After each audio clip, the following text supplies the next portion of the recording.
Welcome to the award-winning show, Holding Down the Fort, brought to you by US Vet Wealth, a podcast show that focuses on sustaining a fulfilling, purposeful military life through conversation and community building.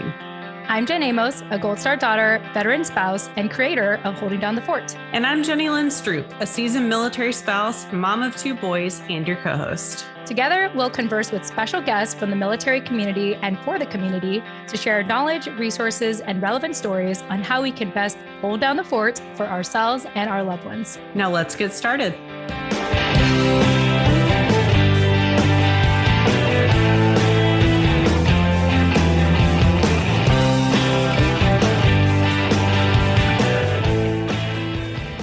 Hey everyone, welcome back to another episode of the award-winning podcast show, Holding Down the Fort. I am your creator and co-host, Jen Amos. And as always, I have my amazing co-host with me, Jenny Lynn Stroop. Jenny Lynn, welcome back. Hey, glad to be here. Yes, and I'm excited because I'm bringing on someone new this time. Normally it's you that's bringing someone new. And lately I've been bringing people back, like past guests from our show, to be here. But I am super stoked to be bringing on veteran military spouse and what I'm describing as multi-passionate author and podcaster, Keith Hayden. Keith actually was introduced to me through my husband, Scott. We're going to have a lot to say about that because our last conversation, which I can't even believe was weeks ago, I think went on for like over an hour in our conversation. It did. It was a good conversation. Yeah. But Keith, welcome to the show. Thank you. Thanks for having me. I appreciate you taking the time to let me talk to you and Jenny Lynn. Yeah. And of course, we appreciate you waking up super early over there in Japan right now to be able to join our conversation. I haven't even seen a cup of coffee yet. Like you're really in it this morning. Yeah. It's one of those things that you just have to get used to, that you're going to be on other people's schedule most of the time when you live over here. So yeah, that's the way it goes. Yeah. Like no joke, on my phone in the clock app, I have like 7 different time zones on there, just so I know if people are awake or not. I'm like, if I'm talking to someone, like one of my colleagues for a nonprofit is like trying to follow like India time. And I'm just like, oh my gosh, that is like a huge difference. And then I speak to someone in Thailand and that's like an 11-hour difference from my, time zone here in the East Coast, or in the East Coast with Jenny Lynn and I. And so I don't know, I guess that's just a military life thing. You just have to get used to it. And, I can talk more about it later, but yeah, it's just part of the life, getting used to what time is it at home? What time is it there? Just to coordinate, to do anything, you have to keep track of it. Yeah, absolutely. So Keith, like I mentioned, I'm really happy to have you as part of our conversation today because of how you got here. So you actually read my husband's books. Let's just start with that. How did you come across his books? Yeah, so really I attended one of y'all's webinars for military spouses, and we had just gotten out here to Japan. We just PCS like a month and a half ago. So y'all had this military spouse thing for like entrepreneurship, and I had been thinking about expanding some of my online efforts into more of a business type setting, so a business type thing. So I was like, okay, this is the thing about business and entrepreneurship, that I'm a military spouse, so I should go. So that night, I don't know if you remember, but I stayed up until like 2 a.m. Japan time to attend. I remember. And my wife was like, aren't you going to go to bed? You going to eat something first, or you going to stay up? I was like, I'll just stay up. So I attended that. And then after, you were like, oh, we're going to send out, supplementary materials, the book. And one of them was the book. So a couple weeks later, the book came in and I just attacked it. I think it was the Veteran Wealth Secrets book. And I read the entire, thickest book. The biggest one. And it was pretty beefy. And I got through that in like 3 or 4 days. Oh my gosh, I can't even. It's amazing. Yeah. And it was just like, it was really a wake-up call for me. And it was really like I was in a place to where I was already getting ready to do a lot of the things that Scott talked about in his book.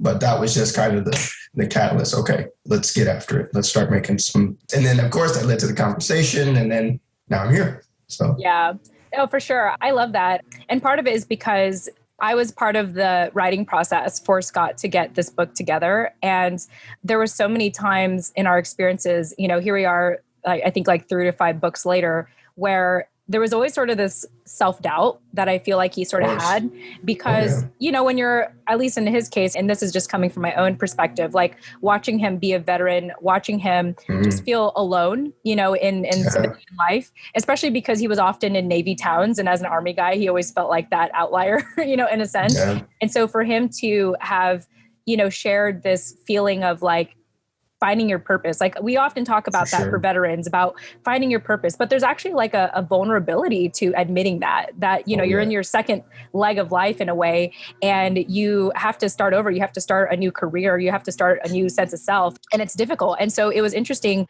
watching him or being with him to write that book. And so it means a lot to, hear that you read it in, oh my goodness, 3 to 4 days. I mean, I don't read anything that long in that many days. So I have to give it to you, but I just want to say kudos to you and to have read it that quickly and to, have that book in a sense, be the catalyst for you to be like, okay, I got to do this. I got to commit to this. Sure. And I'll speak to that self-doubt piece because that's what really resonated with me about the book. Like, Scott has so much experience within the financial sector, and he could have easily and he probably has just written a book just about his financial tools and his knowledge and things like that. But he took the time to write really to us veterans to say, he knows the struggle. Like you said, like when you get out and you're not in the place where you used to be, to where you have your rank, you have your duty title, you don't know what to do. So for me, that really spoke to me, like the avoiding apathy, the really trying to find your purpose, find the people who you were meant to serve in the way that you can serve them.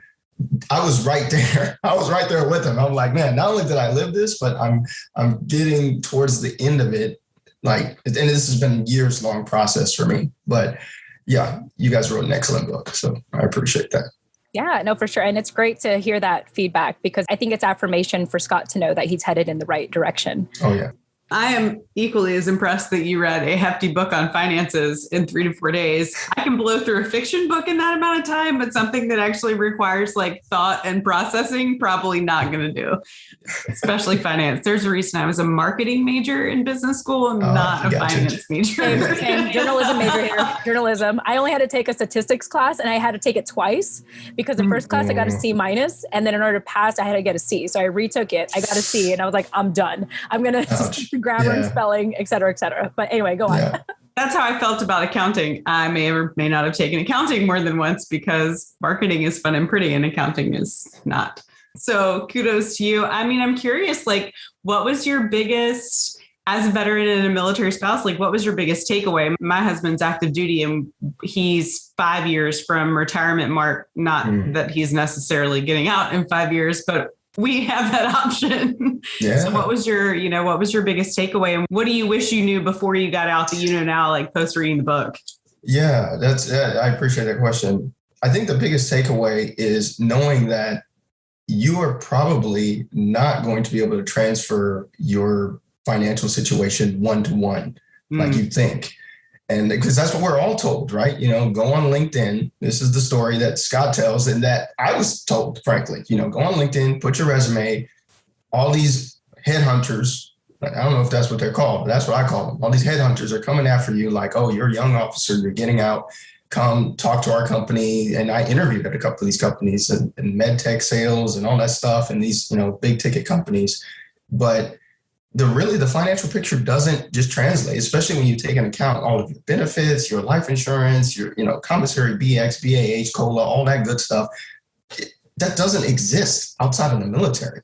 And it's hard to get that out of your head when that's all you've known. Like I grew up military. So my parents were in the military, then Air Force Academy, and then 8 years active duty, and then now I'm a military spouse. So I've kind of seen a lot of the whole spectrum, and it just doesn't work that way. And the other big takeaway I took was that you have to think not just about the financial piece, but really that emotional, spiritual, whatever it is for you, that piece is so important because you will get confused. The moment you take the uniform off and put on whatever you put on, you have been indoctrinated into this club, which is the military club. And nobody else knows that club outside of the military. And I lived that when we moved to California after I got out. I was like, I had never lived in California before. A lot of people in California, I mean, y'all know, y'all been there. Jen was in San Diego. People, I mean, in San Diego, in certain towns, they do understand the military, but where we were living in Northern California, Sacramento area, they were like, military, what? Yeah. You know, those 9/11 days are long gone. That's ancient history to some of these people, and not just younger people. Yeah. They don't understand the military experience. So you're not going to get that, you'll get a thank you for your service, a quick, whatever. But they really don't understand what it's like to be in, serve, and then get out and then come at it at a different angle. So yeah, long answer to a short question, but yeah, that mindset piece to not only what job am I going to do, but who do I want to be? Who are the type of people that I want to speak to? That's so important to have a plan too. No, I love that you brought up that one-to-one thing. I mean, it's interesting. Yeah. We are back in my hometown. I grew up in the Hampton Roads area of Virginia, and we're now here again, which is much cheaper than where we were living in San Diego, which is super. Right. But like, even in that, I mean, that one-to-one thing, I think about, we were stationed in Manhattan for 3 years and had toddlers. So we did not live in Manhattan because Manhattan.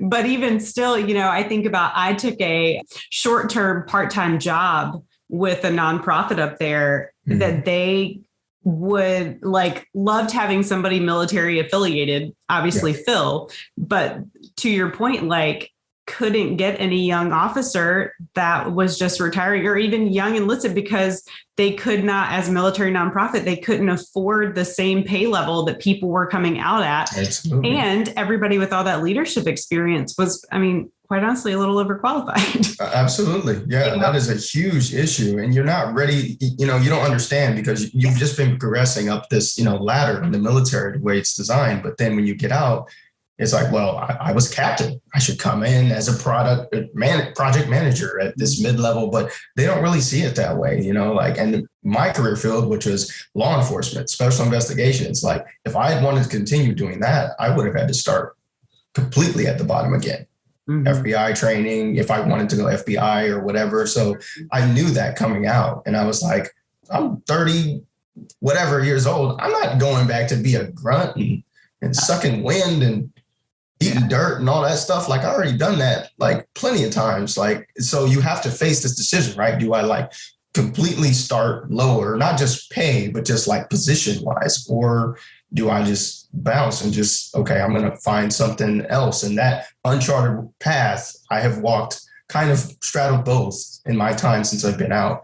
It's rough either way. Welcome to the world of the military spouse. You are, I think about my time in Manhattan, and we were, post 2 back-to-back deployments, had 2 toddlers. I'd given up a teaching job because who can afford to license in every state? Was so grateful to do this part-time, short-term, nonprofit gig because it was something. But we're chronically underemployed for the level of skill. And even that, to your point of, you have to know who you are, because the transition out, you were whomever, Captain so-and-so doing so-and-so, doing these things. And, and I'm sure you've seen on the military spouse side, I came into the military spouse world with a master's and a real full-time job. I had my own house. I had my own car. I paid my own bills. And then we up and move, and none of that holds anymore. So what do you do? Yeah.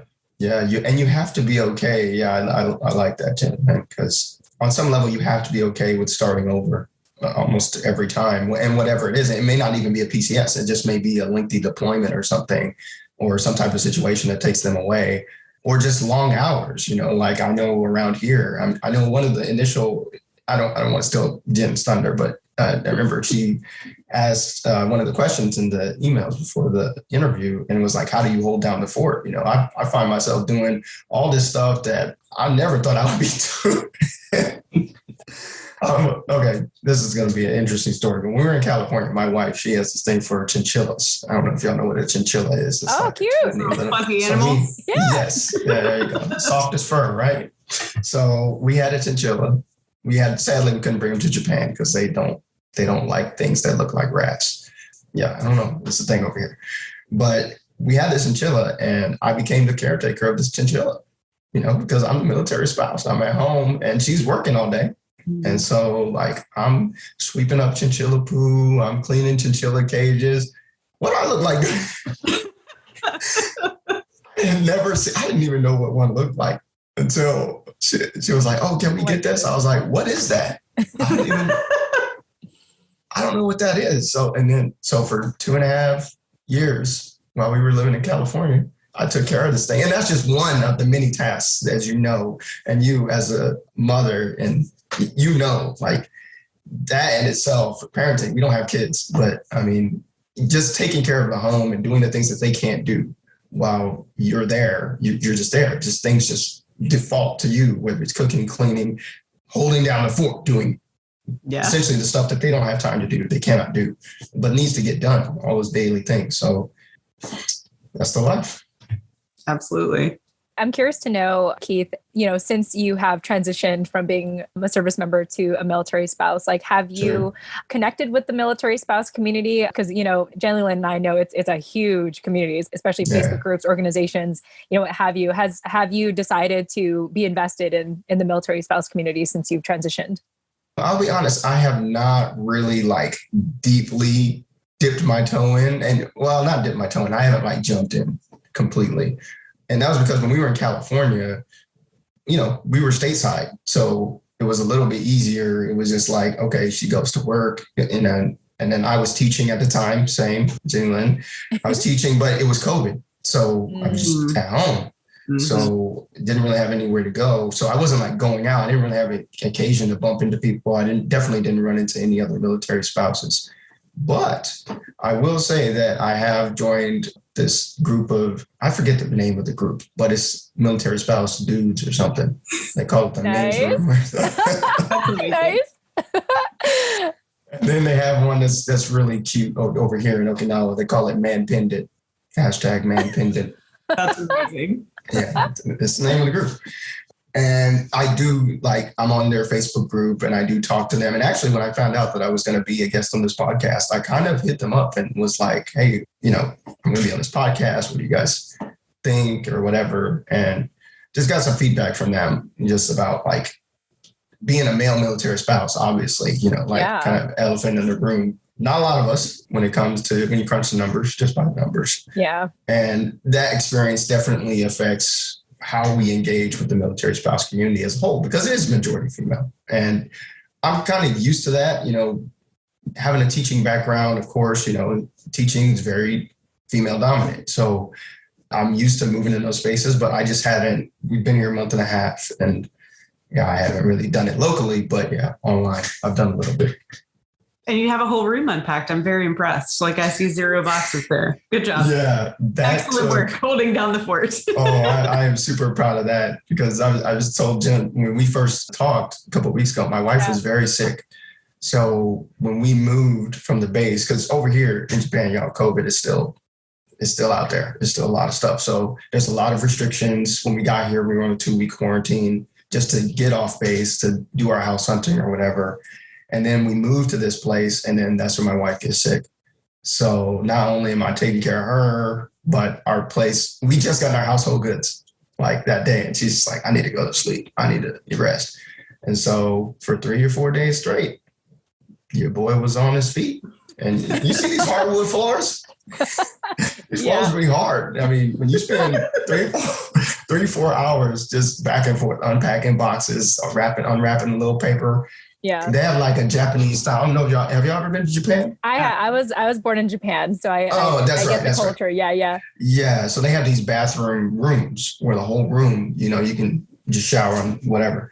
Yeah. But there's a tub, and I filled the tub full of the PCS packing paper, and it almost reached the ceiling. I had to sit on it to compress it so it wouldn't like touch the ceiling, so I could like put more paper on it. And I had the whole bathroom was basically full of boxes, even the shower area. That's one thing I have to say I forgot and miss about Japan is how spacious the bathrooms actually are. Oh yeah. Given No, it like is how nice. compact like Japan is in general, Yeah, like yeah. you have that whole like jacuzzi space. And it's so funny because Yeah. like, you know, Americans who see this jacuzzi thing, they'll think, oh, I have to treat it like a jacuzzi. But it's like, no, you go in there to soak your body. And then, you know, like actually first you shower and then you go in there to like soak your body. You know, like there's a whole thing around just washing your body in Japan, which is actually quite fascinating. But that is so funny that you ended up, you know, temporarily using your bathroom as storage. Oh yeah, it was a storage room. Yeah, it was no longer a bathroom. Yeah, no, I love that. And I have to say, and I have to say this almost shamefully, you know, Keith, like you are literally the second male military spouse we've had like on this show. And Jenny Lynn didn't get a chance to interview the first one with me. So knowing that there's a hashtag men dependent out there and that you're part of a men's group, hook us up if any of them feel like coming on and sharing their story, like, because their stories are just as valid. Jenny Lynn can share the statistics of how many military spouses are actually in the military community. So I can only imagine that small percentage is of male spouses. I was going to say, if I represent 0.25%, Keith is probably like 0.25% of 0.25%. Like, yeah, there sure aren't many of you. I think I've met a handful that I can think of. And it's most like you are prior, you know, military themselves. Yeah. That's a lot of their stories is that they got out, they were in, and then their spouse or partner or wife or whatever decided to either go in after they got out or as they were already in, or they were in together and one got out early. So yeah, it's that experience. And when I talk to the guys sometimes, and it's interesting about this group, because when I first got on there earlier this year, the issues range, you know, from like, okay, the very silly, it's just some memes or whatever, to like really serious issues about guys, you know, asking like, I don't know how to do this. This is hard. And of course it comes from the expectation of, you know, we're men, you know, like most of us were brought up to be providers, to be for the minimum for our families. And I know I was, you know, I'm from Texas, South and Southern kind of upbringing. And it's like you take care of your family. And it's hard to feel like you're doing that when you are not the breadwinner, when you are not the one where, okay, we're following me around. You know, you've got to kind of make yourself okay with that, and including a lot of aspects of military life. But I think this is something for me. I'm not going to speak to the other guys, but for me, that I know that's something that I've had to really deal with. And I know some of the other guys have too, because I've seen their comments in the group. But they're all committed. I mean, and that's one of the things I love about the group too. There's very little drama. You know, we're guys, so we come in and just like, I love it. We drop a comment and it's like, okay, what about this? Okay, nobody answers that, whatever. Okay. Then you come back and you do the same thing maybe a couple of weeks later. But by and large, it's very supportive. I mean, even some people will come and talk about some taboo things or whatever. Some people will, you know, express their opinions, but it's generally out of respect. And I feel like it is a good place. So, I don't know if there's any man pendants listening to this, but if you are, I'd say find those Facebook groups, or if there's one locally at your base, duty station or whatever, you know, sniff it out and see, because it's good to have that support, just to know that there's other guys going through it and really trying to navigate the life and be the best partners, military spouses. You know, some of them are entrepreneurs, other podcasters. I mean, these people have these lives, but I think what they feel the most is that, of course, it's hard to get a voice in the military spouse community, like proper. So I've read many accounts over the months that I've been on the group of guys that have been trying to join the military spouse club or whatever at their base or their unit or whatever. And it's mixed results. You know, sometimes they're accepted fully by other military spouses, mostly female, but sometimes they're not. Sometimes they get run out, or sometimes certain things happen and circumstances vary. But it is a different experience. And I think it's interesting to feel that as a male spouse in the community. Yeah. As you're talking, Keith, I just want to thank you, you know, for just how candid you are with sharing this. As I mentioned, the majority of our guests have been, female spouses, if anything. Yeah. And so for you to just share your story so openly, I really appreciate it. And also, I know that it's not a surprise because you are a fellow podcaster. Like you've done a couple of shows. And so I think what would be fun for our listeners now is to get a snapshot of your life, like since you've transitioned and, as you are in this space of wanting to network. And so tell us a little bit about the podcast shows that you've done already. Oh, my life. Yes, because we were talking offline, we're just, this is why I wanted to describe you as multi-passionate, because you're at this time and space where you're doing everything and anything. And I was kind of jokingly saying offline that my husband was very much like that when we first met him. And, 5 years into working together, it's only now that we're starting to really hone in on what we're actually talking about, who we're actually talking to. But this was like 5 years in the making of us together. This was not even counting the years before I met him. So I can only imagine like I think the season of your life right now is worth sharing and also validating because we need this time to explore a lot of things, right?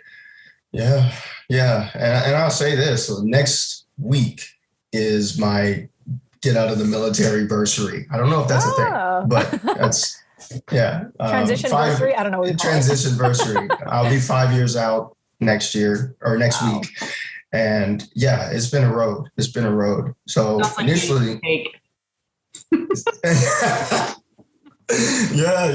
So it started, I wanted to be a freelance Spanish interpreter.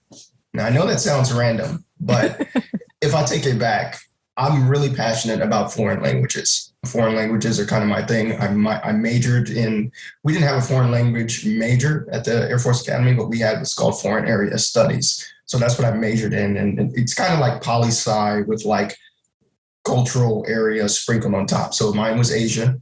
I minored in Japanese. I took Japanese at the academy. So after I got out, I was like, man, I'm moving to California. They speak a lot of Spanish there. I'm trying to become an interpreter.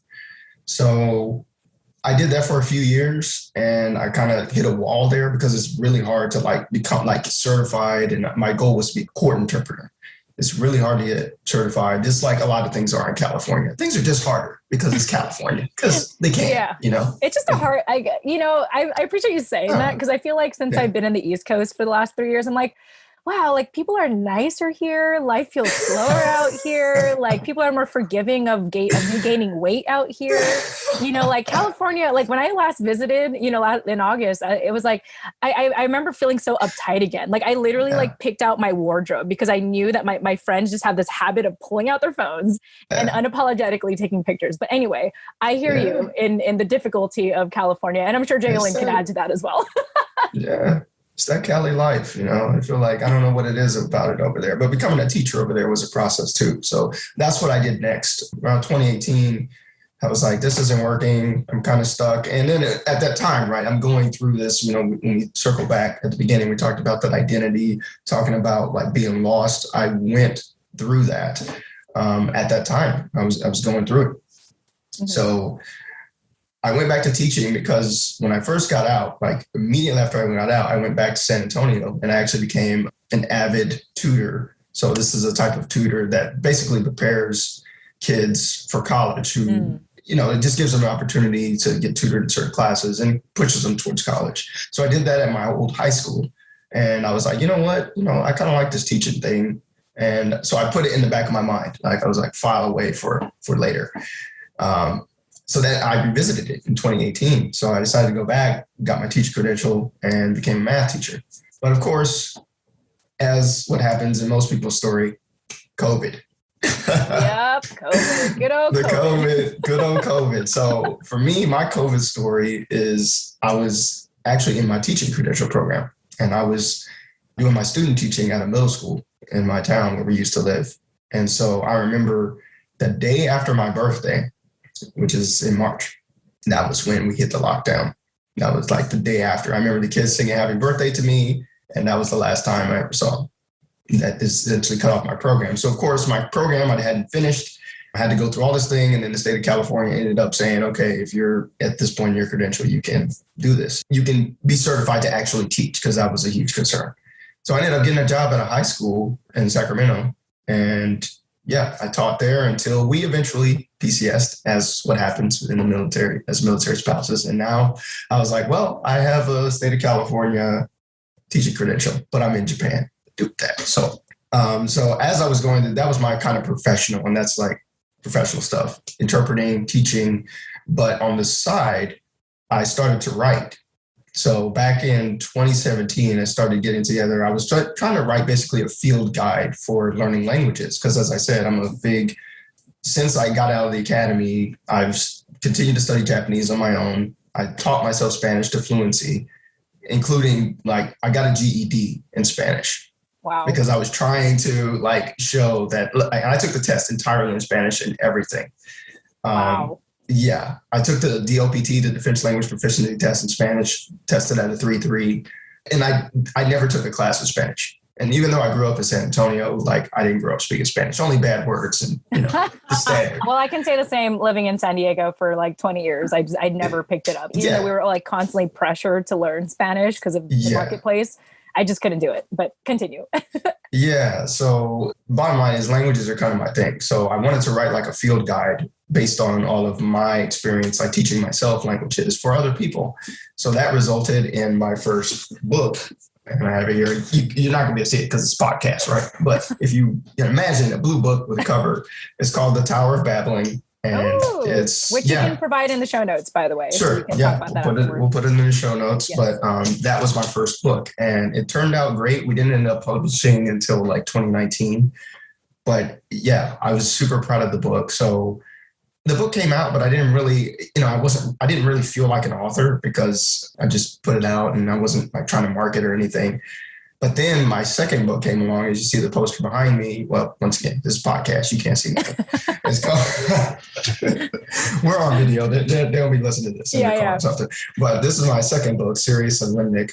It's a fiction novel, a science fiction novel about two rival organizations called Sirius and Limnick that are fighting over the future of humanity and evolution, protect people and the planet. That's what they're trying to do, but they have different ways about going about it, and it focuses on the different characters who are caught up in that conflict.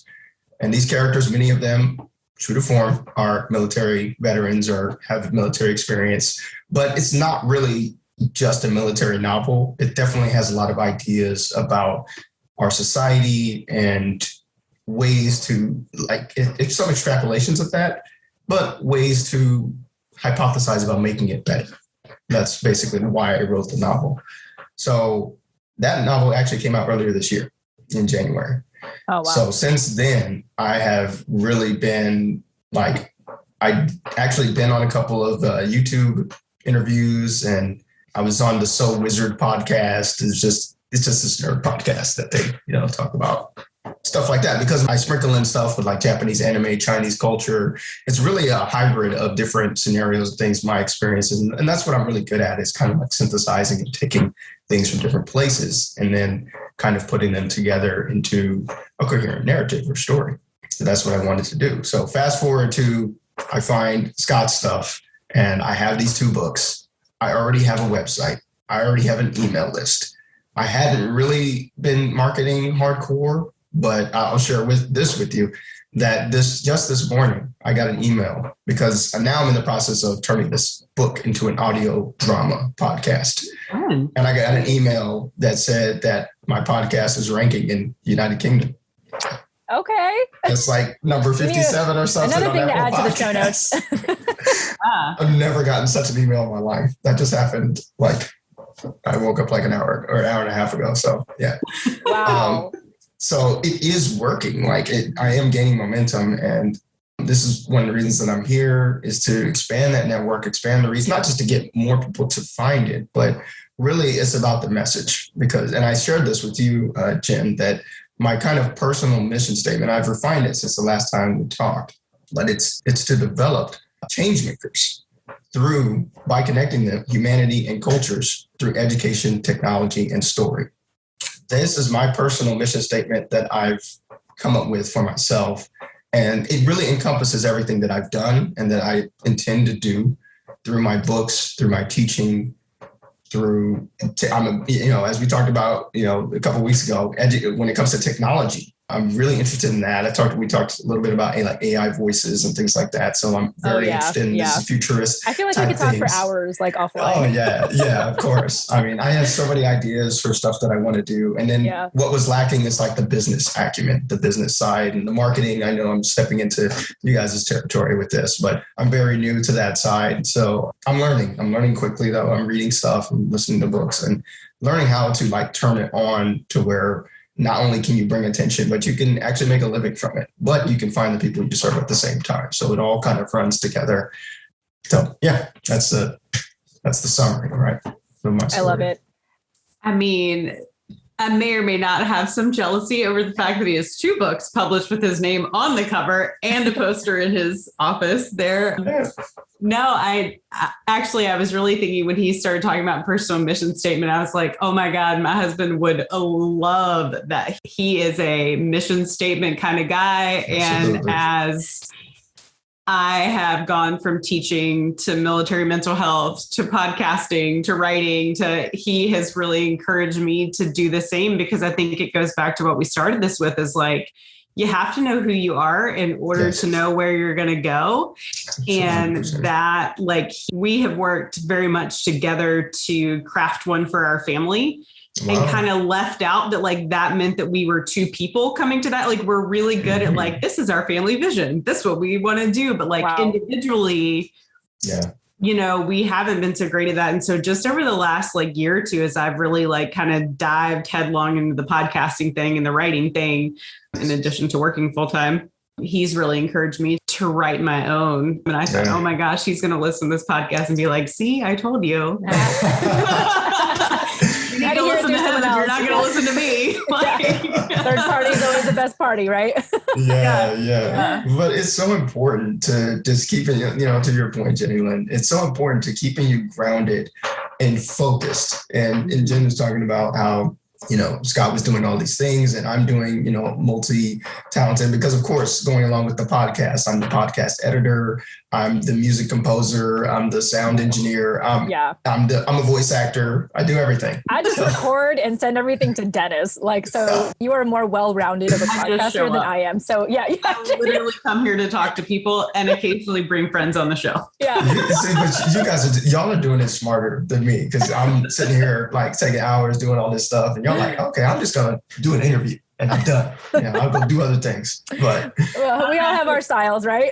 We do. And I actually enjoy the audio piece. I grew up, my dad was actually a radio DJ. Oh, neat. Yeah. Well, there you go. Worked. Explains it all. He ended, I know, chip off the old block, right?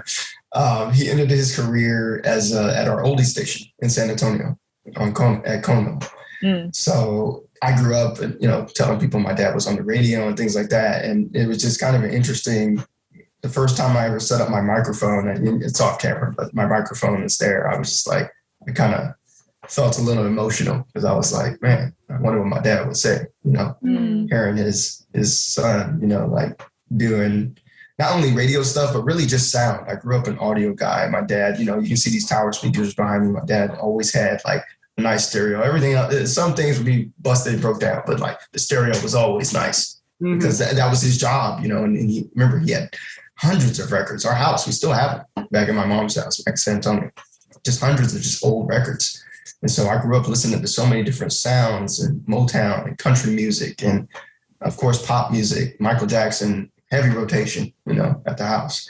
And that really affected me. So now, fast forward now, all things audio, it just kind of came to me, like I was like, okay, there's a lot of technical stuff to learn with using DAWs and learning equipment and learning technical things in music, but I don't know, maybe it was something genetic or whatever. I don't remember my dad like telling me, oh, you're going to do sound radio stuff too, but I don't know. It just was easy for me. Yeah. But it is a lot of hats to wear. It is a lot of hats, and having the personal mission statement just makes it to where where you should be focusing your time and who you should be focusing your time and attention and efforts on. And that made it a lot easier to say yes, because right now there's not a lot of stuff. I said I got that email, but a lot of stuff hasn't come from what I've been doing yet. But when stuff does start coming, there's going to be a time where you have to start saying no to things. And having the personal mission statement says, okay, that doesn't align with what I'm trying to do, how I interface with the world. So I'm going to let that pass. But this does. So that seems worth my time. Mm-hmm. Yeah. So when I think about mission statements, I kind of think about, it's more about like setting goals and kind of painting your picture destination. It's more about setting intentions, right? It's like, how do I want to show up in the world? What do I want to do, be, have, and how do I do that in my day-to-day activity? And it comes down to that mission statement. So, even though on the surface, it looks like you're doing a lot, Keith, in reality, it all aligns with your mission statement, which I think is amazing. And so I just absolutely love that. So, all that being said, Keith, I just want to thank you again for just giving us a candid snapshot of your life, just how it's been like for you in the last 5 years, having that like physical, emotional, spiritual transition after the military to being a military spouse, to having all these projects and everything. And now you're in this space where you're like, I want to put myself out there. I want to connect with people. And so tell us, to our listeners, if there's anyone you're looking to connect with specifically, what does that look like for you? Like, who would you like to connect with, or who would you, what types of people would you like to encourage to reach out to you so that you can continue to expand your network? Sure. Well, the immediate, I'm just looking for ears on my podcast. And I'm working on another project here locally in Japan for teaching languages. So not actually teaching like Japanese, like the nuts and bolts of the language, but teaching the language philosophy, because that's really what my first book is about. It's the Tower of Babbling. It's like how you learn any language, not just Japanese or Spanish, but any language to professional fluency if you want to. So I'm looking for that. I'm also looking for, that's part of my mission statement, right? That's why we're finding change makers. Those are the people that I really want to connect with, because ultimately I envision this, and it's funny because my wife just asked me this like a couple of nights ago, like, what is your goal? What are you trying to do with all this, And I was like, I didn't really, it was hard to like put it into words, but I see it becoming kind of like a school in the future. And I don't have anything official yet. I have my website, but it's not a school, but I see it becoming something akin to that, to where we're not only training skills for the future, but we're training mentality. We're training people how to better connect with the things that they have, their unique gifts and talents, so they can share it better with the world, whatever form that it takes. That's really what I see it going to. But of course, I didn't have like the 5-year plan or something. So that was my wife didn't like that too. But she was like, okay, we want to talk about this later. I was like, oh yeah. All right. No, our spouses are our biggest critics. Absolutely. But they're also, a huge shout out to my wife. And she is not a podcast person. She's a super fast reader. So she would much rather have a very long book or long thing to read than listen to. She says they're too slow. They talk so slow and they just go on. And some of them last for hours. I told her I listened to a 5.5-hour podcast. She was like, what? Is that the history podcast? Because there's a podcast that Scott listens to that's like 5 hours long. Okay, I think we're talking about. Okay, you know which one? Hardcore history. Yeah. Yes. Yeah. Okay. Yep. Same thing. Yeah, it wasn't that one, but I have listened to longer podcasts. But anyway, she's not a podcast person. It's not how she absorbs material, but she's so supportive. She's actually lent her voice to my audio drama podcast, and she's just been such a good sport about like everything. So love you, baby. If you listened this far, you probably haven't, but it's okay. I love you. Tell her she can listen to it on like 1.5 times, which is how Jen consumes all of her audio content at like the speed of light. There you go. 2 times speed. Yep.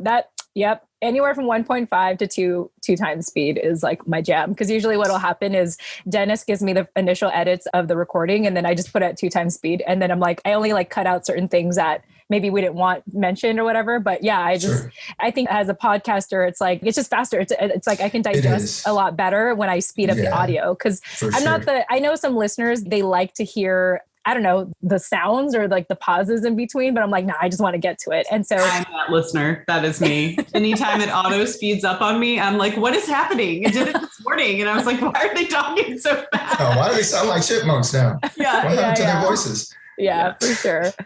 Awesome. Well, Keith, thank you so much for sharing that. And again, just coming so candidly. And I think that's what I love the most about doing the show with Jenny Lynn is we just naturally attract people who are okay with just coming as they are, coming as they are in whatever season they are in their life, whether it's in the military or even after the military. And so as we wrap up here, Keith, how would you like people to get a hold of you? Whether it's your social links or websites, let us know how people can find you and reach out to you if they want to network with you. The hub is my website, keithhayden.net, KeithHayden.net. I'm also I've been more active on LinkedIn thanks to Scott's stuff lately. So LinkedIn, you can find me there. Just put that name in LinkedIn and you'll find me, hopefully. I'm sure there's other Keith Haydens, but I'm also on Twitter. I'm not as active on Twitter, but it's there at KH_author. And then YouTube. YouTube is probably my second most active. I have Keith Hayden-author. Check out the podcast. It's called Serious and Limnic. I know the name's a little weird. Serious is spelled Cereus, and Limnic, spell it how it sounds, Limnic. That's the name of the book. And of course, the audio drama podcast that I'm really happy about, such a labor of love. And then, of course, the Tower of Babbling. Look for, if you're interested in learning foreign languages, I know a lot of us military spouses, we're all over around the world. So I know that's something that a lot of people have as a goal, is to learn the foreign language. People in Europe, they want to learn German or French or something like that. I am coming out with a course basically that will have 30-day challenges, and I'm going to teach. I'm going to be a teacher. Like, I got my certification in. I'm going to teach how to learn these languages better. I really want to help guide people do that. So I'm still in the process of setting all that stuff up. But more details on my website, and sign up for my email list so you can get a whole bunch of extra goodies. Check out my website. And of course, to our listeners, we will provide all that information. Keith will send them to me. We'll provide all of the links and ways you can get a hold of him in the show notes. Other than that, any closing thoughts? I just appreciate this time. And I've always been a person that kind of is better talking through my thoughts. So as you can tell, I'm not a big rehearsed type of guy. I just my thoughts just kind of come out. And this is good. This has basically been a reminder that I am on the right path, that I'm doing what I need to do to hold down the fort for myself and to expand my reach for not just people listening to my stuff, but just like that mission statement, right, that we talked about. So I'm really grateful for this. Thank you very much to both of you. Well, thank you for spending this hour with us. It was an absolute pleasure to continue the conversation after our offline conversation with Scott. Jenny Lynn, any closing thoughts before we go? Oh, no, this was lovely. I could do this all day long. This is why I love Jenny Lynn. She loves talking to people all the time. Favorite things that I do in determining who I am as a person and going along with my mission statement, podcasting with you and getting to meet people like Keith is one of my most favorite things. Awesome. All right. Well, thank you all so much for joining us. To our listeners, thank you for listening, and we'll chat with you in the next episode. Tune in next time. We hope that you enjoyed today's conversation. Get access to our show notes and subscribe to our newsletter by checking out the details of this episode on your preferred podcasting platform, or visit our website, holdingdownthefortpodcast.com.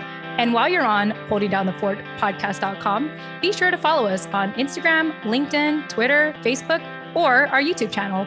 If you got a lot of value from today's conversation, kindly leave a 5-star review on Apple Podcasts, Podchaser, or leave us a recommendation on our LinkedIn profiles.